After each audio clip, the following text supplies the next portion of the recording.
है।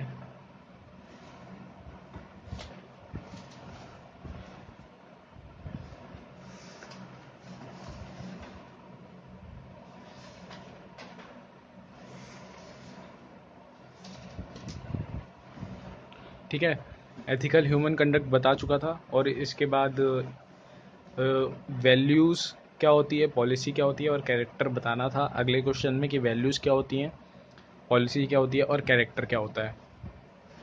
तो वैल्यूज़ क्या होती हैं, आइडिया होता है या बिलीफ होता है या किसी का नॉर्म होता है, उसी को हम कहते हैं वैल्यूज़। और वैल्यूज़ का मतलब ये भी हो गया सेट ऑफ वैल्यूज़ दैट, मतलब set of principles that guide us. ठीक है, क्या, सेट ऑफ प्रिंसिपल्स जो हमें गाइड करते हैं बचपन से।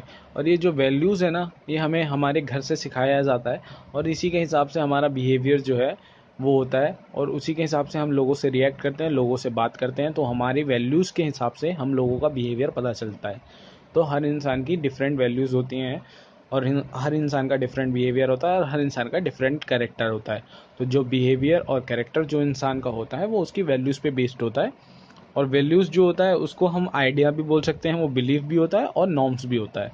ठीक है, और वैल्यूज़ को हम बोल सकते हैं कंपैशन, लव, टॉलरेंस। ठीक है, आर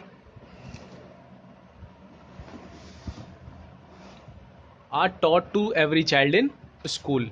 तो ये सारी चीज़ें हर बच्चे को स्कूल में बताया जाता है।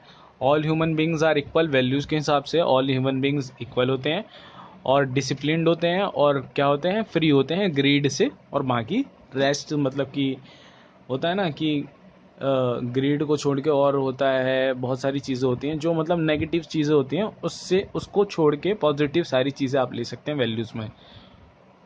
और पॉलिसी का मतलब होता है नीति। अब पॉलिसी का मतलब नीति हो गया, किसी भी काम को करने की नीति। तो पॉलिसी के बारे में अगर आपको पता है कि नीति है, तो वो इसमें किसी चीज़ के बारे में नहीं लिखना है, मतलब कि आपको इसमें अब किसी भी चीज़ के बारे में, आप वैल्यू एजुकेशन से रिलेटेड आप किसी भी चीज़ के बारे में लिख सकते हैं कि आप कैसे मतलब वैल्यू एजुकेशन को बढ़ावा कैसे दे सकते हैं, किस तरीके की नीति बना सकते हैं, किस तरीके के सोशल प्रोग्राम्स बना सकते हैं, किस तरीके के सोशल वर्क कर सकते हैं लोगों के बीच में, किस तरीके से लोगों को अवेयर कर सकते हैं। तो इसमें वो नीतियाँ लिखनी है आपको, प्रोग्राम्स जो आप लोगों से इंट्रोड्यूस कराएंगे, और जो पॉलिसीज़ आप लोगों से इंट्रोड्यूस कराएंगे अवेयरनेस क्रिएट करने के लिए, राइट अंडरस्टैंडिंग क्रिएट करने के लिए लोगों के बीच में, उस चीज़ के बारे में यहाँ पे लिखना है। ठीक है, तो इसीलिए मैंने ये छोड़ दिया कि उसे आप अपने आप बना के लिख सकते हैं, इसमें कुछ हिंट देने की ज़रूरत नहीं है। ठीक है, इतना मैं बता चुका हूँ, इतना ही बहुत है। फिर कैरेक्टर क्या होता है, कैरेक्टर होता है किसी भी की क्वालिटी, किसी इंडिविजुअल की क्वालिटी को हम कैरेक्टर बोलते हैं। किसी इंडिविजुअल की जो क्वालिटी होगी उसको हम क्या बोलते हैं, कैरेक्टर बोलते हैं। उसके लिए मैंने 5 चीज़ें लिख रखी हैं, इन 5 चीज़ों के 5-6 ये जो 6 पॉइंट्स लिख रखे हैं, इनको आपको एक्सप्लेन करना, और इन आपको ब्रीफ में एक्सप्लेन करके बताना है कि किसी के आदमी का जो कैरेक्टर होता है, किसी पर्सन का जो कैरेक्टर होता है, वो किस तरीके से मतलब कि इन पे डिपेंड करता है, इन 6 पॉइंट्स पे। ठीक है, तो आप ये 6 पॉइंट्स को ब्रीफ में एक्सप्लेन करके बता देंगे तो इतना ही बहुत है।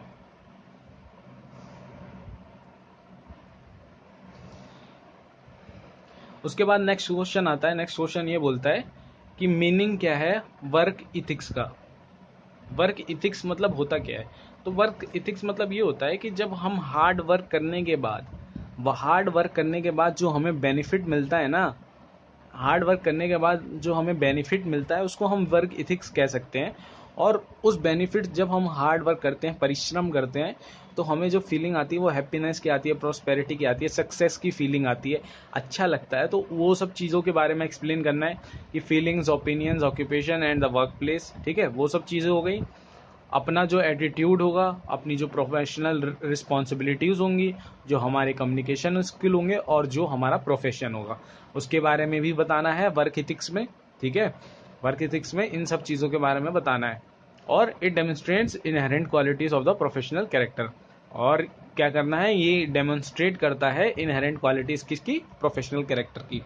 तो मैं बता चुका हूँ कि वर्क एथिक्स क्या होता है, कि जब हम नॉर्मली वर्क हार्ड करते हैं, तो वर्क हार्ड करने के बाद जो हमारे हमको जो बेनिफिट होता है, और जो हमें फीलिंग आती है और जो हमारा बाकी जो काम करते हैं किस जगह पे कर रहे हैं, इन सब चीज़ों से जो हमारा पॉजिटिव चीज़ें हैं ना सारी, हार्ड वर्क करने के बाद उन सब चीज़ों के बारे में एक्सप्लेन करना है। ठीक है, तो ये 4 पॉइंट्स दे रखे हैं, तो इन 4 पॉइंट्स के बेसिस पे आपको एक्सप्लेन करना है। ठीक है,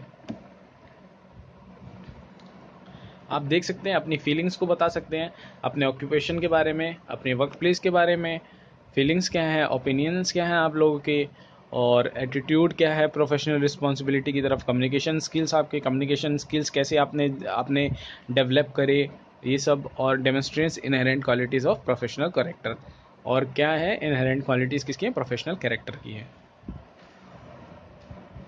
इसके बाद एक और क्वेश्चन है, इसका क्वेश्चन क्या है, यूनिवर्सल ह्यूमन ऑर्डर क्या है।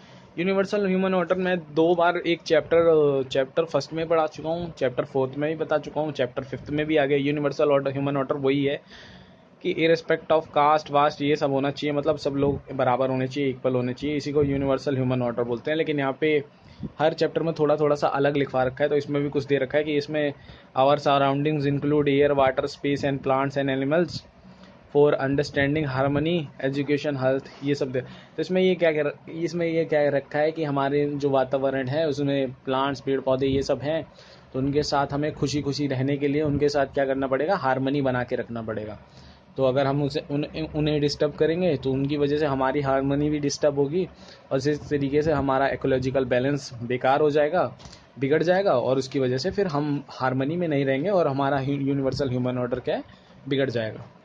तो यूनिवर्सल ह्यूमन ऑर्डर वही चीज़ होती है, उसी के बारे में आपको एक्सप्लेन करना है, जो मैं चैप्टर 1 में और चैप्टर 4th में बता चुका हूँ। और फिर उसके बाद लास्ट में एक मैंने ट्री बना रखा है, तो ये ट्री अगर आप एक्सप्लेन कर लास्ट में ये लिख देंगे, मतलब ठीक है, ये डायग्राम बना देंगे, तो इससे आपको अच्छे नंबर मिलेंगे। कि यूनिवर्सल जो हार्मनी जो होती है, हार्मनी को मैंने बताया था कि दो या दो से ज़्यादा लोग हैं एनवायरनमेंट में, सराउंडिंग्स में, और वो मेल जोल से मतलब खुशी खुशी रह रहे हैं साथ में, और पॉजिटिव रिएक्शन है, नॉन वायलेंस है, और एक दूसरे से लड़ाई नहीं कर रहे हैं, मतलब कि पॉजिटिव राइट अंडरस्टैंडिंग होनी चाहिए। और अगर एक पर्सन से दूसरे पर्सन के साथ कुछ गलत हो रहा है, मतलब कि जैसे नेचर के साथ इंसान करता है, डिप्लीशन करता है और डिस्ट्रॉय करता है, तो वो हार्मनी नहीं है। हार्मनी का मतलब होता है खुशी खुशी रहना एक साथ, उसी को हार्मनी बोलते हैं।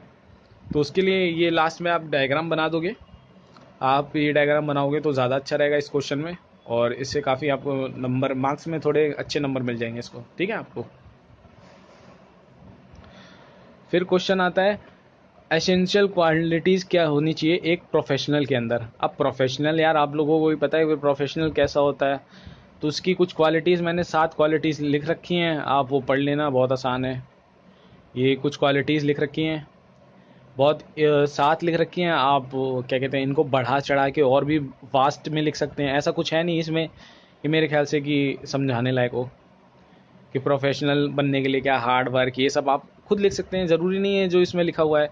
कॉन्फिडेंस होना चाहिए, वर्किंग स्किल्स अच्छी होने चाहिए, और अच्छी थिंकिंग होनी चाहिए, राइट अंडरस्टैंडिंग होनी चाहिए, क्या रॉन्ग है क्या राइट है ये सब पता होना चाहिए। इसी सब चीज़ों के बारे में आप लिख सकते हो, ज़रूरी नहीं है जो मैंने लिख रखा है वही लिखें आप। नेक्स्ट क्वेश्चन है कि ह्यूमनिस्टिक एजुकेशन क्या होती है और ह्यूमनिस्टिक कॉन्स्टिट्यूशन क्या होता है। ह्यूमनिस्टिक एजुकेशन का मतलब क्या होता है कि जो ह्यूमन की जो सोच है ना, ह्यूमन की जो सोच है उसको क्या करना है, एनिमल से ह्यूमन कॉन्शियसनेस में लाना है। अब एनिमल कॉन्शियसनेस क्या होता है, ह्यूमन कॉन्शियसनेस क्या होता है, ये मैं चैप्टर 4th में बता चुका हूँ, एक बार मैं फिर से बता देता हूँ। एनिमल कॉन्शियसनेस का मतलब ये होता है कि जैसे अगर कोई जानवर है, अगर उसको आप खाना दोगे तो वो खाने को ना ही वो टेस्ट करेगा, ना ही वो उसको किसी प्लेट में भी दोगे, ख़राब सी प्लेट में दोगे तो उससे कोई मतलब नहीं है, उसे सिर्फ अपनी भूख मिटाने से मतलब है, अपना पेट भरने से मतलब है। लेकिन इंसान जब उसी खाने को बनाता है तो उसके फ्लेवर से लेके उसको किस तरीके से प्रेजेंट करना है, किस तरीके से खाना है, एक एक बात उसकी मैटर करती है। कितना मसाला डालना है अपने लिए, कितने, मतलब कि इंसान लॉजिकली सोच सकता है और एनिमल लॉजिकली सोच नहीं सकता। तो ये मेन बात है कि एनिमल कॉन्शियसनेस से ह्यूमन कॉन्शियसनेस में इंसान को चेंज होना चाहिए। और एनिमल जो होता है वो नॉन वायलेंट, मतलब वायलेंटली रिएक्ट करने लग जाता है, अगर आप उसको छेड़ोगे तो वो वायलेंटली रिएक्ट करेगा। लेकिन इंसान जो होता है वो लॉजिकली रिएक्ट करता है, वो सोचेगा पहले कि आप कर क्या रहे हो, फिर मतलब कि रिएक्ट करेगा तो सबसे पहले वो सोचेगा, फिर रिएक्शन करेगा। तो मतलब कि एकदम से जानवरों के जैसे नहीं करता है। लेकिन आज के टाइम पे क्या है कि लोग कहीं बहुत सारे ऐसे हैं जो सोचे समझे बिना रिएक्ट करते हैं। तो इसीलिए ये ह्यूमनिस्टिक एजुकेशन इसीलिए है कि लोगों की जो सोच है ना, एनिमल कॉन्शियसनेस से ह्यूमन कॉन्शियसनेस में लाई जा सके। तो जैसे देखो, अब वो तो हो गई, वो तो एजुकेशन हो गई, लेकिन आप देखोगे कि हम लोगों को बहुत सारी चीज़ें ऐसी पता हैं कि हम उन चीज़ों को अभी भी एक्सप्लॉइट करने में लगे हुए हैं। हमें पता है कि वो हम लोग गलत कर रहे हैं, लेकिन हम लॉजिकली सोच नहीं रहे हैं। जैसे इन्वायरमेंट के बारे में और नेचुरल रिसोर्सेज के बारे में। तो जो जो ह्यूमन कॉन्शियस मतलब कि हम लोग जो जो गलत चीज़ें कर रहे हैं, पहले उनके बारे में आप लिखिए। Exploiting natural resources, danger of survival, natural resource are exploited, ये सब के बारे में आप लिखिए। ठीक है, उसके बारे में पहले तो आप समझ गए होंगे ह्यूमनिस्टिक एजुकेशन क्या होती है। ठीक है, मैं बता चुका हूँ ह्यूमनिस्टिक एजुकेशन क्या होती है, कि एनिमल कॉन्शियसनेस से ह्यूमन कॉन्शियसनेस में लाने के लिए फिर आप इंसान ऐसी कौन कौन सी चीज़ें कर रहा है जो एनिमल कॉन्शियसनेस वाली हैं। एक्सप्लॉइट करना नेचुरल रिसोर्सेज को, danger of survival, natural resources, और ये और एनवायरनमेंट के बारे में बता सकते हैं। बहुत सारी चीज़ें हैं। ठीक है, और क्या करना है, और फिर लास्ट में क्या करना है, पहले तो आपको बताना है कि क्या क्या चीज़ें गलत कर रहे हैं एनिमल कॉन्शियसनेस वाली। अब ह्यूमन कॉन्शियसनेस वाली क्या क्या चीज़ें अच्छी ऐसी कर सकता है जिसकी वजह से एनवायरनमेंट को और जिस पे इंसान हार्म पहुंचा रहा है, हानि पहुंचा रहा है, उसको बचाने के लिए क्या क्या करना पड़ेगा। उसके बाद ये क्या है, ह्यूमनिस्टिक कॉन्स्टिट्यूशन क्या है, ये है सेट ऑफ पॉलिसीज है ह्यूमंस के लिए to follow for the welfare of mankind. ये सेट ऑफ पॉलिसीज है ह्यूमंस के लिए जो इंसान की भलाई के लिए बनाई गई हैं। ठीक है, ह्यूमनिस्टिक कॉन्स्टिट्यूशन ये होता है। और इसके 3 ऑर्डर होते हैं, मटेरियल ऑर्डर होता है, प्रेनिक ऑर्डर होता है और एनिमल ऑर्डर होता है। ठीक है, ये 3 ऑर्डर होते हैं इसके। और इसमें थर्ड पॉइंट मैंने ये लिख रखा है, living harmonious life with himself and with entire existence. तो इस कॉन्स्टिट्यूशन का मतलब ये है कि ये कुछ पॉलिसीज होती हैं जिसकी वजह से इंसानों को मतलब कि मैनकाइंड को फॉलो करना पड़ता है, और मतलब इंसान लोगों को फॉलो करना पड़ता है इंसानियत के नाते, और मतलब उसको मतलब कि ताकि बाकी जो 3 ऑर्डर रहते हैं ना वो भी अच्छे से रह सके और इंसान भी हार्मोनियस लाइफ रह सके। तो इसके बारे में बस शुरुआत में ऐसे लिखना है, और उसके बाद में आपको लिखना है कि किस तरीके से आदमी पेड़ पौधों के साथ, किस तरीके से जानवरों के साथ, और किस तरीके से मटेरियल ऑर्डर के साथ अच्छे से हार्मोनियस लाइफ रह सकता है। तो पहले आप ये 4-5 पॉइंट्स आप शुरुआत में समझाइए। उसके बाद आपको यही प्लांट्स के साथ, एनिमल्स के साथ और मटेरियल ऑर्डर के साथ किस तरीके से अच्छे से रह सकता है उसको एक्सप्लेन कर दीजिए। वही हमारा ह्यूमनिस्टिक कॉन्स्टिट्यूशन होगा। क्योंकि ह्यूमनिस्टिक कॉन्स्टिट्यूशन क्या कहता है मैं बता चुका हूँ, कि जो पॉलिसीज़ वेलफेयर ऑफ मैनकाइंड के लिए होती हैं और जो मैनकाइंड को बढ़ावा देती हैं, मतलब कि ताकि इन तीनों चीज़ों के साथ अच्छे से रह सके। तो इन तीनों चीज़ों के बारे में थोड़ा सा एक्सप्लेन कर देंगे तो आपका आंसर कंप्लीट हो जाएगा।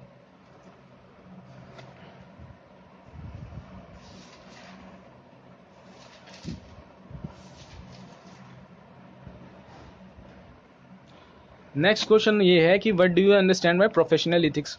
प्रोफेशनल इथिक्स क्या होती हैं, वो 3 पॉइंट मैंने दे रखे हैं। प्रोफेशनल इथिक्स को हम कोड ऑफ कंडक्ट भी बोलते हैं, वो हमारे मॉरल आइडियाज़ भी होते हैं और वो हमारी पॉलिसीज़ भी होते हैं, और वो प्रोफेशनल कुछ भी हो सकता है।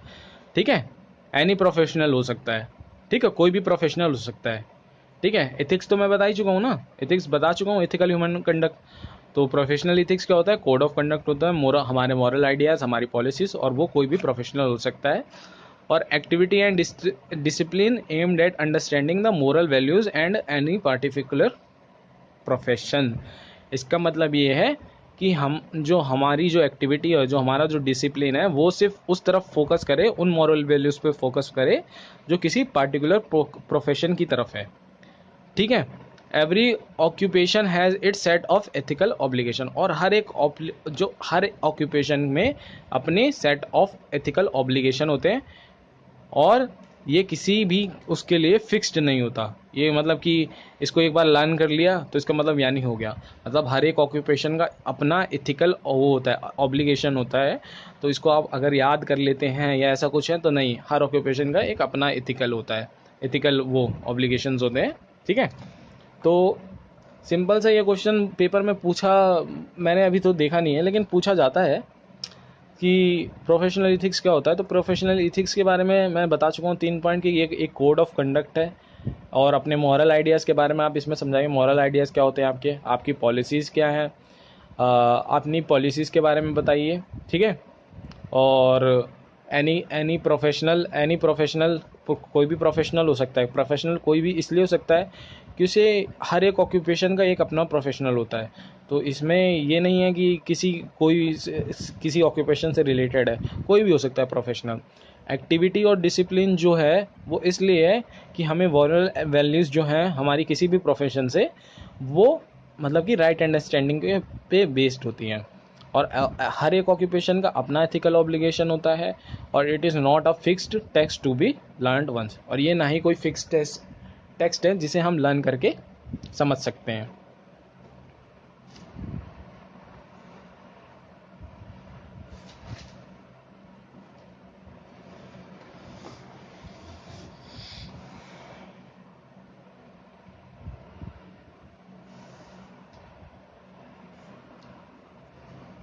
अब ये एक क्वेश्चन आता है कि how does the current world view lead to contradiction and dilemmas in professional life.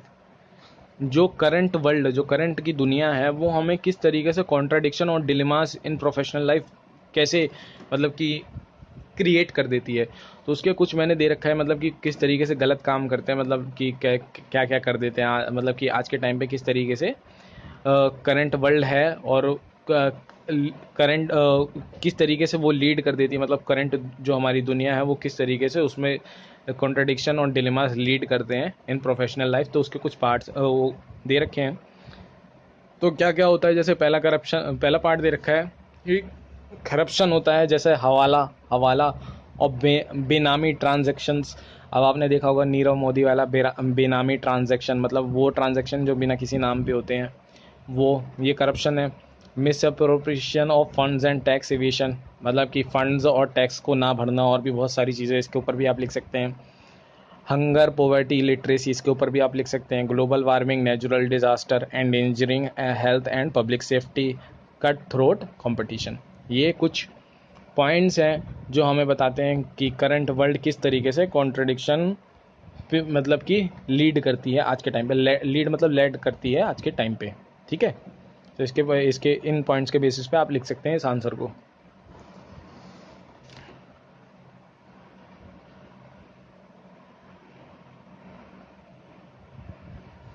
और नीचे ये मैंने कुछ पॉइंट्स और दे रखे हैं, और कि किस तरीके से इनको कंट्रोल करा जाए।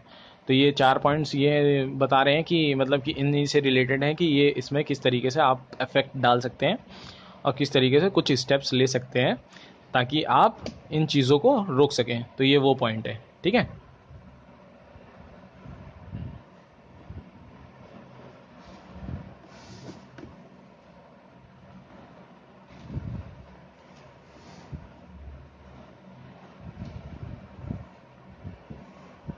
इस क्वेश्चन में हमेशा क्वेश्चन पूछा जाता है कि 4 चीज़ें ऐसी बताओ रिसर्च और डेवलपमेंट की जिसकी मदद से हम इको फ्रेंडली मतलब कि बनाया जा सकता है एनवायरनमेंट को। तो ये है। तो इसके बारे में मैंने 4 चीज़ें लिख रखी हैं, ये मेन पॉइंट्स हैं। इसके बारे में आपको अपने आप भरना है, इनको आप चारों याद कर लो, मेन पॉइंट्स हैं ये। इन 4 पॉइंट्स को आप लिखने के बाद आप इसके बारे में हर एक के बारे में लिख सकते हैं। जैसे न्यू टेक्नोलॉजी है, अब न्यू टेक्नोलॉजी मैनकाइंड के लिए मान लीजिए कि जैसे आज के टाइम पे जैसे पहले कार्स में पेट्रोल और डीजल इंजन इस्तेमाल होता था, तो आज के टाइम पे सीएनजी इस्तेमाल होती है।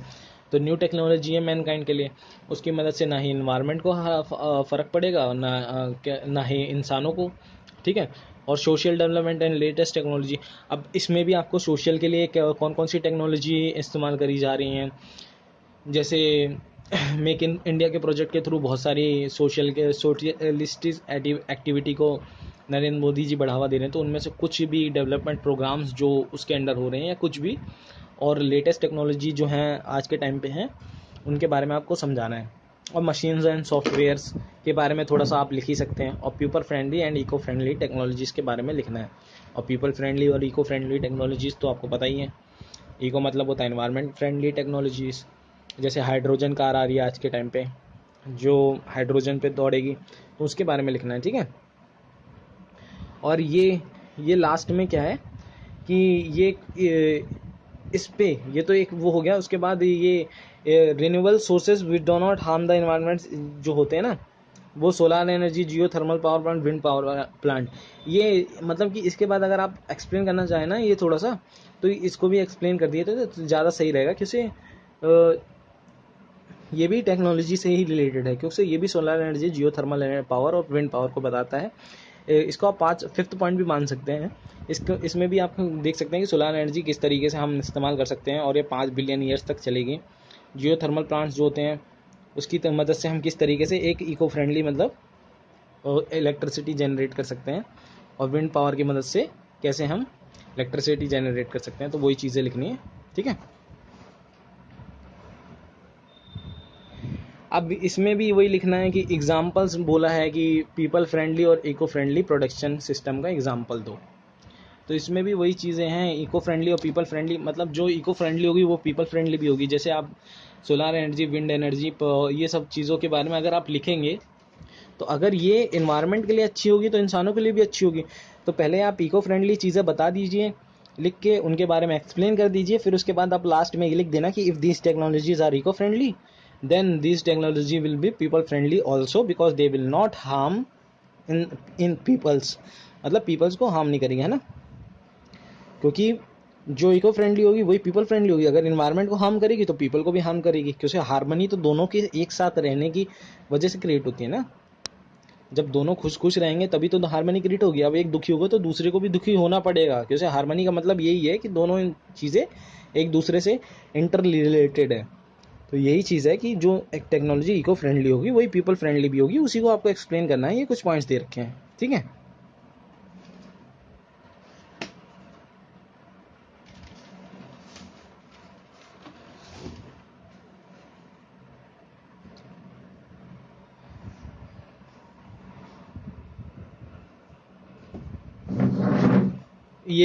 ये डी पार्ट आ गया है इसमें। यही है कि इसमें भी एक क्वेश्चन आता है। इसमें ये क्वेश्चन ये है कि स्पेसिफिक कुछ टेक्नोलॉजीज़ के बारे में बताना है और 2 क्राइटेरिया लेके कि किस तरीके से हम एवोल्यूशन कर रहे हैं टेक्नोलॉजीज़ का, हॉलिस्टिक एवोल्यूशन ऑफ टेक्नोलॉजीज़ का, ठीक है।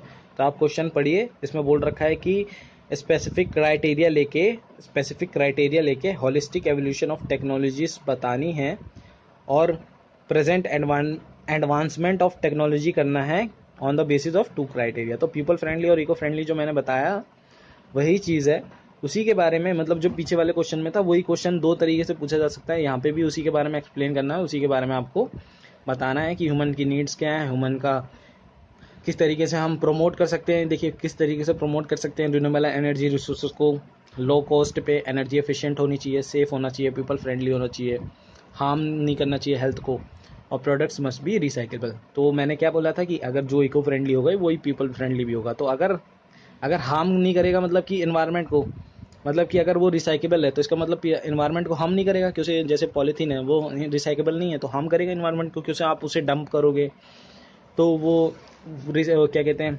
वो नहीं होती ना, क्या बोलते हैं, डिग्रेडेबल नहीं होती, लेकिन पेपर बैग्स डिग्रेडेबल होते हैं। तो उसी तरीके से मैंने बताया था कि इको फ्रेंडली और पीपल फ्रेंडली को आप कर सकते हो एक्सप्लेन, ठीक है। और कुछ ये टेक्नोलॉजीज दे रखी हैं कि जैसे आपने इसमें 2 क्राइटेरिया पे पूछी गई थी कि 2 क्राइटेरिया पे बताइए, 2 क्राइटेरिया तो ये हो गए, है ना। तो एक यहाँ पे एक और क्राइटेरिया मैंने लिखा था, नीड्स एंड लाइफस्टाइल। अब देखिए कि नीड्स एंड लाइफस्टाइल पे एक क्राइटेरिया, इसको भी आप एक्सप्लेन कर सकते हैं, क्योंकि आप देखिए अपने हमारी जो नीड्स है ना और जो हमारा लाइफस्टाइल है उसकी वजह से एनवायरनमेंट को बहुत हार्म पहुंच रहा है।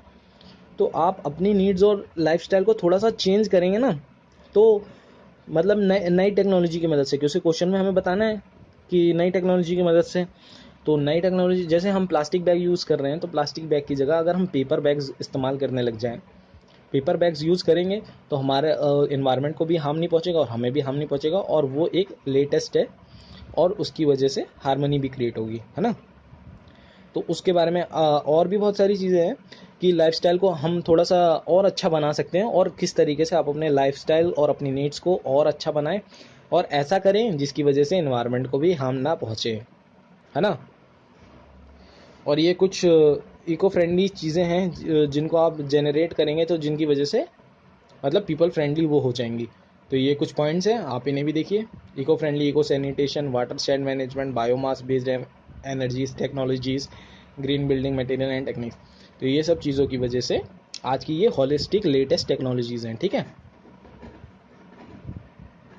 तो नेक्स्ट क्वेश्चन में बढ़ते हैं।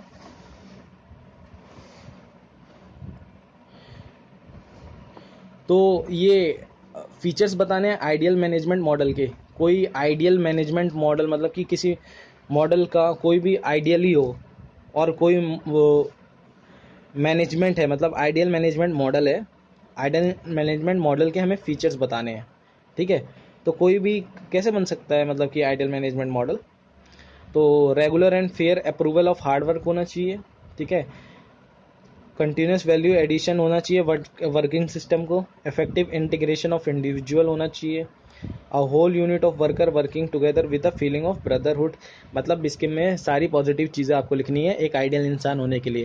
ये मतलब कि ये इसमें बोला गया है कि आपको जो भी आप कर रहे हैं, आपका रिलेशंस, आपके रिलेशंस अच्छे हैं, आपका ब्रदरहुड है, भाईचारा है, आप कंटिन्यूस वर्क कर रहे हैं वर्किंग सिस्टम में, रेगुलर हैं, फेयर अप्रूवल है, हार्ड वर्क है, ये सारी चीज़ें इसको आपको बतानी है इन सब इसमें। और कंज्यूमर का सेटिस्फेक्शन होना चाहिए। तो उसी चीज़ को मैंने कुछ पॉइंट्स में लिखा है, इसको आपको ब्रीफ में एक्सप्लेन करना है। सिंपल सा आइडियल मैनेजमेंट यही होता है कि कोई आइडियल पर्सन कैसे, आप अपनी लाइफ में किसी को आइडियल मानते हैं ना, तो जैसे आइडियल होता है तो उसकी कुछ बातें होती है ना कि वो ये ऐसे करता था, वो वैसे करता था, तो वो उसी चीज़ को हमें लिखना है कि हम वो उसका सेटिस्फेक्शन मतलब अपना अपने बारे में लिखना है ना। तो अपनी क्या कहते हैं कि आप इतने बजे उठे ये वो, तो उसी यही सब चीज़ें तो हैं कि आप रेगुलर हो, आप फेयर अप्रूवल हो, आप कंटिन्यूस हो, आप इफ़ेक्टिव हो, आप कंज्यूमर को सेटिस्फेक्शन दे रहे हो। तो उसी चीज़ के बारे में इसको आप अपने आप बना के लिख सकते हैं। Trace the steps for personal evolution in transition to the holistic. ये 4 पॉइंट्स हैं। ये 4 पॉइंट्स को आपको कम से कम 2 से ढाई पेजों में लिखना है। राइट अंडरस्टैंडिंग, होनेस्टी, अकाउंटेबिलिटी और पार्टिसिपेशन। पार्टिसिपेशन किसी भी चीज़ में हो सकता है। और अब ह्यूमन वैल्यू की बात हो रही है तो सोशलिस्टिक, सोसाइटी और फ्रेंड्स और फैमिलीज़ की बात होगी। तो पार्टिसिपेशन किस में होगा, सोसाइटीज़ में ही होगा। सोशल प्रोग्राम्स होंगे और क्या कहते हैं, सोशल प्रोग्राम्स होंगे, प्लान्स होंगे, और वो मैनकाइंड के लिए होंगे। पार्टिसिपेशन बता रहा हूँ, ठीक है। और वो लोगों की भलाई के लिए होंगे, और उसमें लोगों को अवेयरनेस क्रिएट करी जाएगी ताकि किस तरीके से जो नई टेक्नोलॉजी की मदद से हम इन्वायरमेंट को हार्म ना पहुँचाएं। और इसी तरीके से राइट अंडरस्टैंडिंग मतलब तो आपको पता ही होगा क्या सही है और क्या गलत है। तो आपको पता होना चाहिए कि आप क्या सही स्टेप ले रहे हो, क्या सही गलत स्टेप ले रहे हो। तो ये राइट अंडरस्टैंडिंग का मतलब वही है। तो आपको इसमें समझाना है कि राइट अंडरस्टैंडिंग क्या है। होनेस्टी मतलब तो आपको पता ही है, ईमानदारी। अकाउंटेबिलिटी का मतलब एक बार आप डिक्शनरी में देख लेना इसका मतलब क्या होता है, लेकिन इसके बारे में भी आपको आराम से बना के लिख सकते हैं इन सब चीज़ों के बारे में। 4 पॉइंट्स दे रखे हैं, ठीक है।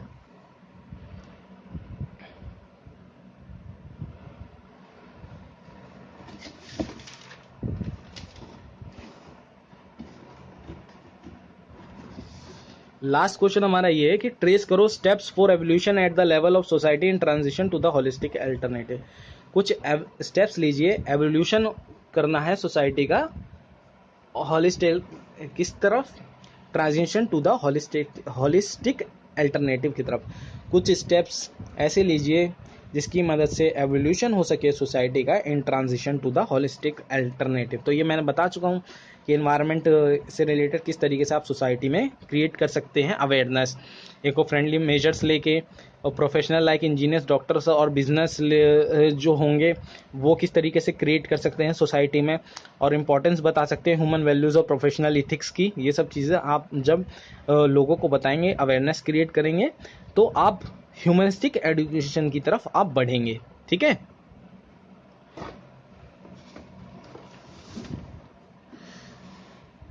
और ये डेवलपिंग ये भी, ये कुछ पॉइंट्स दे रखे हैं, इसके ऊपर आपको बना के लिख सकते हैं कि डेवलप किस तरीके से करना है होलिस्टिक मॉडल ऑफ लिविंग, किस तरीके से आपकी टेक्नोलॉजी होनी चाहिए, सिर्फ प्रोडक्शन सिस्टम होना चाहिए, मैनेजमेंट मॉडल होना चाहिए कि, और वो जो टेक्नोलॉजी होगी और सब कुछ जो आप का वर्क और टेक्नोलॉजी होनी चाहिए वो होनी चाहिए चीप होनी चाहिए, सिंपल होनी चाहिए, एफिशिएंट होनी चाहिए, और जो आपके रिसोर्सेज होने चाहिए रिन्यूएबल होने चाहिए, ठीक है। तो होलिस्टिक टेक्नोलॉजी ये चीज़ है, ठीक है।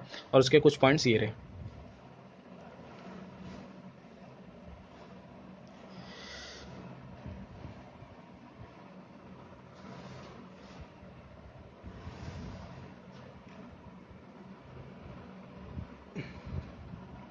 ये ट्रांजिशन के बारे में आप देख लीजिए। ट्रांजिशन क्या है? ग्रेजुअल चेंज है from the for the betterment.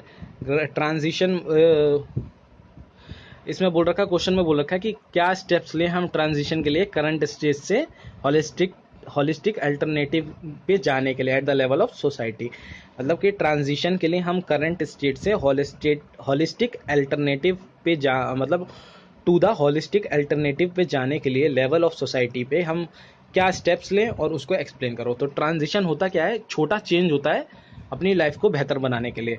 तो उसके लिए आप मैंने 3 पॉइंट्स दे रखे हैं, ठीक है। ट्रांजिशन एक ग्रेजुअल चेंज होता है, छोटा चेंज होता है अपनी लाइफ को बेहतर बनाने के लिए। उसके लिए 3 पॉइंट्स दे रखे हैं। Self exploration, promoting awareness in society, powerful media. तो ये 3 चीज़ें हो गई, self exploration, promoting awareness in society, powerful media. उसके बाद सेकेंड स्टेप ये हो गया कि ट्रांजिशन जो होता है इसको आपको एक्सप्लेन करना है ब्रीफली में। सेल्फ एक्सप्लोरेशन क्या होता है मैंने बता चुका हूँ। सेल्फ एक्सप्लोरेशन क्या होता है कि सेल्फ मतलब होता है कि अपने आप को एक्सप्लोर करना, राइट अंडरस्टैंडिंग, अपने ड्रीम्स, अपने गोल्स, ये सब चीज़ों को एक्सप्लेन करना, ठीक है। और प्रोमोटिंग अवेयरनेस इन सोसाइटी भी बता चुका हूँ। प्रोग्राम्स ये सब। और इसके पीछे वाले क्वेश्चन में, जो ऊपर वाले क्वेश्चन में था कि किस तरीके से आप लोगों को अवेयर कर सकते हैं, किस तरीके से टेक्नोलॉजी ला सकते हैं सोसाइटीज़ में, किस तरीके से प्लान्स बना सकते हैं, फंड्स इकट्ठा कर सकते हैं, वो सब चीज़ें बतानी है आपको कि मतलब इन्वायरमेंट को भी हार्म ना पहुँचे, और वो सस्टेनेबल एनर्जी इस्तेमाल करें, रिसोर्सेज, वो जो पेट्रोलियम प्रोडक्ट्स हैं, फॉसिल फ्यूल्स हैं, उनको कम इस्तेमाल करें। तो उसके बारे में, और पावरफुल मीडिया के बारे में एक्सप्लेन करना है। और ये थोड़ा सा कि ट्रांजिशन जो होता है वो प्रोवाइड करता है adequate thrust for carrying our research and development towards holistic models of living. इसकी मदद से हम रिसर्च और डेवलपमेंट किसकी तरफ कर सकते हैं? होलिस्टिक मॉडल ऑफ लिविंग की तरफ। और इंक्लूड्स प्लास्टिक टेक्नोलॉजी भी इंक्लूड करता है। और थर्ड क्या है? ये कुछ पॉइंट्स है, इसके ऊपर आपको बना के लिखना है, बहुत सिंपल है। ट्रांजिशन में बता चुका हूँ।